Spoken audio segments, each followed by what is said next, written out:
BCS preliminary পরীক্ষার্থী শিক্ষার্থী বন্ধুগণ, আপনারা দেখবেন যে আপনাদের বিসিএস প্রিলিমিনারি পরীক্ষার সাধারণ জ্ঞান অংশের একটি সিলেবাসের অংশ আছে বাংলাদেশের কৃষিজ সম্পদ।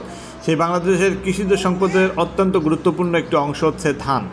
আমরা যদি একটু খেয়াল করি, দেশের মোট আবাদি জমির মধ্যে ধান চাষ করা হয় শতকরা 80 ভাগ, অর্থাৎ দেশের মোট যে আবাদি জমি তার শতকরা কত ভাগে ধান চাষ করা হয়, এরকম প্রশ্ন যদি আসে উত্তর হবে কি 80 ভাগ। পাখি ছাড়া ময়না আর কি উন্নত জাতের ধান। একটা ময়না হচ্ছে একটা উন্নত জাতের ধানের নাম। বাংলাদেশের প্রধান খাদ্যশস্যের নাম হচ্ছে ধান। এই প্রশ্নটিও অনেক সময় বিশেষ পরীক্ষায় থাকে। ব্রি কর্তৃক উদ্ভাবিত হাইব্রিড জাতের ধান হচ্ছে দুটি, একটি হচ্ছে ব্রি হাইব্রিড ধান 1, ব্রি হাইব্রিড ধান 2। ইরাটম এবং সুপার রাইস এক ধরনের উন্নত জাতের ধান, এটি মাঝে মাঝেই নিয়োগ পরীক্ষায় থাকে। ইরাটম কি বা সুপার রাইস কি? ইরাটম এবং সুপার রাইস হচ্ছে এক ধরনের উন্নত জাতের ধান। রোপা আমন কাটা হয় অগ্রহায়ণ ও পৌষ মাসে এবং আউশ ধান কাটা হয় জুলাই ও আগস্ট মাসে। তাহলে অগ্রহায়ণ এবং পৌষ মাসে কী ধান কাটা হয়? রোপা আমন। এবং আউশ ধান কাটা হয় জুলাই এবং আগস্ট মাসে। বাংলাদেশে হাইব্রিড ধান উৎপাদন শুরু হয় 1998 সালের ডিসেম্বর থেকে। খেয়াল করেন, বাংলাদেশে হাইব্রিড ধান উৎপাদন শুরু হয় কবে থেকে? 1998 সালের ডিসেম্বর থেকে। উচ্চ ফলনশীল আলোক 6210 আমদানি করা হয় ভারত থেকে, ব্র্যাক আমদানি করে। অর্থাৎ যে নতুন জাত উচ্চ ফলনশীল জাত 6210, এই আলোক 6210 এটি আমদানি করা হয় ভারত থেকে, এটি ব্র্যাক কর্তৃক আমদানি করা হয়। বিনাশাল ধান উদ্ভাবন করে বাংলাদেশ পরমাণু কৃষি গবেষণা ইনস্টিটিউট বা বিনা। তাহলে বিনাশাল ধানকে উৎপাদন করে বাংলাদেশ পরমাণু কৃষি গবেষণা ইনস্টিটিউট প্রতিষ্ঠান।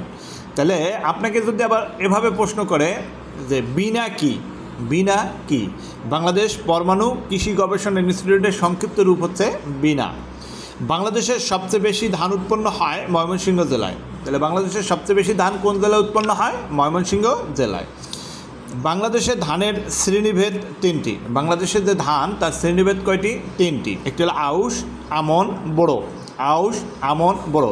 আর ওপরে কিন্তু আমরা পড়েছি যে বোরো ধান কখন কাটা হয়, কি মনে আছে? বোরো ধান, আউশ ধান কখন কাটা হয় এবং রোপা ধান কখন কাটা হয়, এটা মনে রাখতে হবে। বাংলাদেশের প্রধান ধান চাষ বোরো। ধান উৎপাদনে পৃথিবীতে বাংলাদেশের স্থান 4র্থ। উচ্চ ফলনশীল ধান উৎপাদনে সর্বাধুনিক আবিষ্কার হচ্ছে হাইব্রিড জাত উদ্ভাবন। বাংলাদেশ পরমাণু কৃষি গবেষণা ইনস্টিটিউট কর্তৃক উদ্ভাবিত লবণ সহিষ্ণু ধান হচ্ছে বিনা 8, বিনা 9। তার মানে আপনাকে প্রশ্ন করতে পারে লবণ সহিষ্ণু ধান কি, নিচের কোনটি? এটি একটি প্রশ্ন। অথবা বিনা কর্তৃক উদ্ভাবিত লবণ সহিষ্ণু ধান কোনটি? অথবা বিনা 8 এবং 9 কী ধরনের ধানের জাত? এ ধরনের প্রশ্ন আপনাকে পরীক্ষায় করতে পারে। রংপুর অঞ্চলের জনবিখ্যাত ধান BR 33। বন্যা পরবর্তী এলাকার জন্য উপযুক্ত ধান ব্রি ধান 46। মোটামুটি ধান অর্থাৎ বাংলাদেশের কৃষিজ সম্পদ নিয়ে যে পড়াশোনা, মোটামুটি ধান নিয়ে এই যদি আপনি পড়তে পারেন, আশা করি আপনার প্রস্তুতি হবে। ইডিএস সাধারণ জ্ঞানের বিষয়ভিত্তিক শর্ট সাজেশন অংশ, একেবারে বেসিক সাধারণ জ্ঞান যেটি আমরা এই 64 পেজের বইতে ইডিএস সাধারণ জ্ঞানের বাংলাদেশ অংশের একেবারে বেসিক সাধারণ জ্ঞানটিকে অন্তর্ভুক্ত করেছি।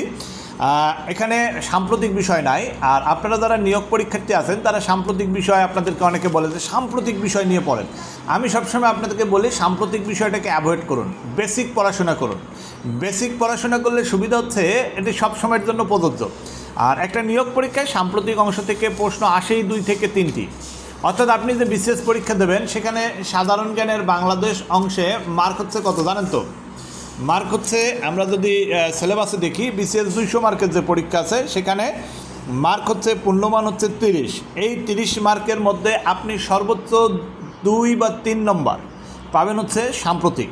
তো এখন এই 30 মার্কের বেসিক পড়া হচ্ছে, মানে একেবারে বেসিক যেটা, এটাকে বলা হয় 25 মার্ক, অর্থাৎ সাধারণ জ্ঞানের বেসিক। আর সাম্প্রতিক থাকবে 5 মার্ক। এখন 5 মার্কের জন্য খুব বেশি পড়বেন নাকি 25 মার্কটাকে বেশি করে, মানে 5 মার্ক বাদ দিয়ে 25 মার্কের ধান্দা করবেন, কোনটা? এইটা আগে আপনাকে সিদ্ধান্ত নিতে হবে। যদি আপনি মনে করেন যে বেসিকটুকু পড়বেন, তাহলে ইডিএস সাধারণ জ্ঞান এই বইটি আপনি সংগ্রহ করতে পারেন। মাত্র 64 পেজের বই, 50 টাকা মূল্য। এই 50 টাকা দামের এই বইটিতে, 64 পেজের এই বইতে প্রশ্ন উত্তর পদ্ধতিতে সাজানো সাধারণ জ্ঞানের বাংলাদেশ বিষয়গুলি আছে। এরকমই আমাদের প্রত্যেকটা বিষয় নিয়ে একটি করে বিষয়ভিত্তিক শর্ট সাজেশন বই আছে।